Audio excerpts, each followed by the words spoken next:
Good Thursday morning, everybody. This is Grace, and I was going to do this video more of it as a PowerPoint, but since I've been sick, I can't concentrate enough to write, condense all my thoughts into something small like that. Who was it who said that I would have written less if I had had more time? Yeah, that's what you have to do. You have to have more time, and plus your brain has to be able to do it. But anyway, I want to talk about family holidays. Now, whatever that is for you, for me, it was mainly from, I said this in the last video, from Halloween all the way to January 2nd. During that time, I would go no contact with my family until I finally went totally no contact. And it's because of the crazy making kind of behaviors in my, in a totally, it depends on how you want to call it, narcissistic, toxic, dysfunctional, abusive, whatever, kind of family system, whatever you want to call it. But the biggest thing is that they would somehow ruin the holidays. Now, this is a cast of characters I'm going to give, and see if any of them relate to you. I have a disclaimer below this video. It's just my opinion, my experience, and all that.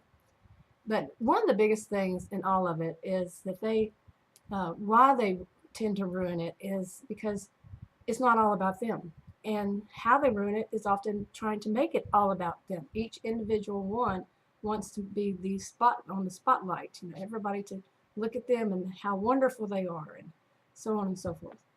And it becomes something like a competition in some ways. Who's the better one? Who stands out the most? And that's how they do it. So I'll be back with the cast of characters. I'm going to do this in short clips. Okay. Now, in this, it can be your extended family. It can include yours and the other, your significant others, your husband, your wife, boyfriend, girlfriend, whatever, their family. And say you're having a big family get together. It could be your extended family. It could be when you're younger, when you're older, whatever.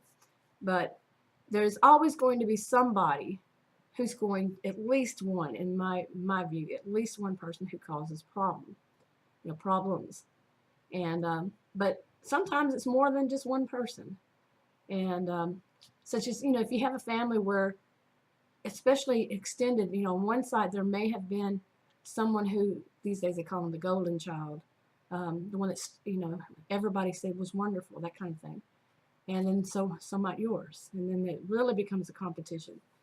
But let's get to Sarge in Charge. I mentioned that in the last video. Sarge in Charge is the person who's usually the elder child in the generation you're in, or just some generation, is the one who believes that they have to get everything going in a certain direction. They might even decide where, like if people fly in or drive in, they decide where everybody's going to sleep. Which rooms whomever's going to have, or who will have to stay at a hotel, who won't, be able to stay at the home because of whatever reason. They determine this, and that's the Sarge in Charge, who wants to get everybody, the way they want it to be. Okay, and then they also think, they want to program all of it. How people will move and be, and where they're going to sit at the table, where they're going to, which one's children are going to sit here or there, where the adults are going to sit. Yeah, Sarge in Charge. And that's what now. Okay, my voice keeps going out. Weather changed. Anyway, the Sarge in Charge might run into problems with any of the family who comes in and says, "Who are you? What is this kind of thought that you run the show?" But there's also the hostess. Now, say you have a family system where you all travel home to your parents. You're adults, but you travel home to your elderly parents. And there's one who lives there or lives near there and never moved out of the town, stays there, or just is the closest in distance. And that person has more of a sense of that they kind of own the home because they have been there and they haven't left the town or the home even. So they feel like they own it, and they're the hostess, that all of you, this is not your old family home to them. This is their property kind of thing. and you're coming in to visit, so they're hosting the whole event that you're coming into. When you don't feel that way, you feel like this is your family home, these are your parents, you're going home to celebrate holidays, but that person is the hostess, doesn't see it that way. And that person also can cause a lot of trouble because of, if they're narcissistic type, because they believe that it is, you are invading their home kind of thing, and you can't have any sense of this is your home. And they will cause all kinds of problems, they can, and make everybody feel very uncomfortable, like this is not a family thing, this is, some kind of party that is not a family, it's not a family situation. And they'll do that, and just basically ruin it that way, because they can even get angry, and when anybody lets them know, no, this is not the case, and get very angry and hostile and express it and ruin the whole holidays. Okay, that's it. Get to this point. Now, the Sarge in Charge, I wouldn't say is definitely one of the golden children, one of the narcissistic ones. This one may have been the lost child or forgotten child, and is simply thinking in terms of they're the elder child. They know more, even when you're an adult. I mean, they may be just a year or two older, but they have that thought. They're the elder, therefore you need to mind them, you need to listen to them. No. Now, the hostess is often one who feels like they're the golden child, that they're the parents' favorite. And there could be another one that is actually the parent's favorite. It could be mixed. Not every family doesn't have just one role for each person, or one person for each role. It can be a mix. And so this one leads to the next one, which is the princess, who's also more of the copycat. That is my dog. Yes, he's decided he's going to come here and grumble. But this princess, oh boy, this one, it could be a prince in your family. This one just takes it to an extreme. This one, I would say the hostess and the princess are often the most narcissistic in a family, the most dysfunctional, however you want to see it. And I'll get back. I'm going to let the dog out. Okay. Now, the hostess or host is also one that often has some kind of crisis, or says that somebody is causing a crisis when it's actually that person causing the crisis. And it's often with what is the scapegoat, which I'll get to, or anybody. It doesn't matter. They want to be the center of attention, so they're going to cause some kind of crisis. And sometimes it's with the princess or prince. Now, this person is one is not all that bright, okay? Not all that bright, socially inept, just doesn't get what's going on in anything. That's because here they are, and here's the world revolving around them. They don't see anybody but themselves, really. And so they don't really understand what's going on socially, because they don't care to understand. And this person, could have been raised and taught that they were, because they weren't so smart, it was easy for the parent or grandparent, guardian, whomever, to convince them that they are all that special, and they are all that, and then some. And so they grew up believing that they're all that, and that everybody should treat them that way. Okay, and they're very manipulative, they're very charismatic, but yeah, the way they get it is often through copycatting. Now, I think many of us understand how that works.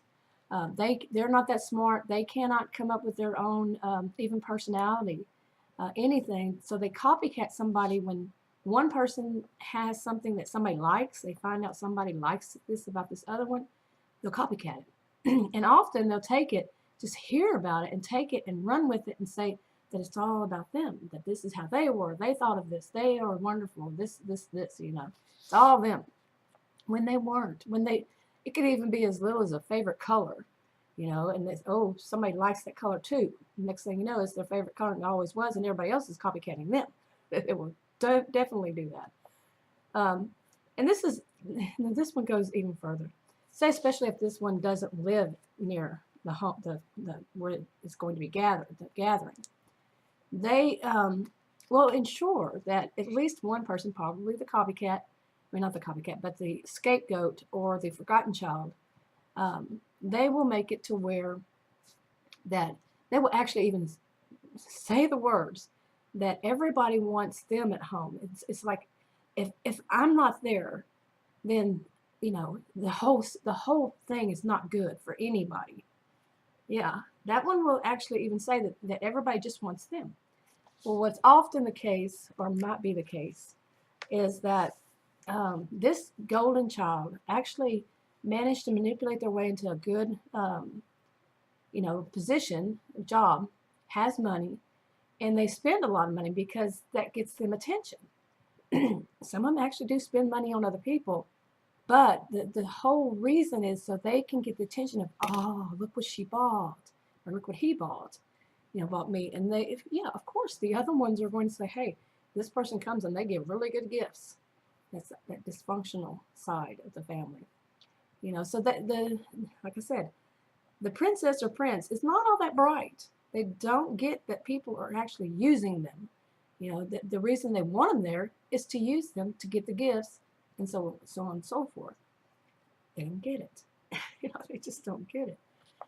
But that's usually in my personal opinion, people will say that anybody who's abusive is bad. My personal opinion is this princess or prince is the worst in any family, because they will, I'm not talking anything about physical abuse, but emotional, mental, psychological, verbal, even sometimes. They really make everybody feel insignificant. They try hard because they want to be the significant one. And maybe with the other generation, the older generation, somebody did make them feel like that. But it's terrible for all the other ones. Okay, now that's some of the cast of characters. But there's also might be one who just doesn't show up, who goes no contact during the holidays. I'm not going to deal with these crazy making people. No. Okay. But there's also more. It could be actually that, like, say that person has only certain days off for the holidays and the whole family's going to get together and they don't live anywhere nearby. They have to fly in, drive in, make plans, all that kind of thing to get there. The princess and possibly the sergeant in charge will manipulate the days that the family's going to get together, so that person, which is often the one that doesn't show up, is often the scapegoat or the forgotten child, or lost child even. So that person can't make it.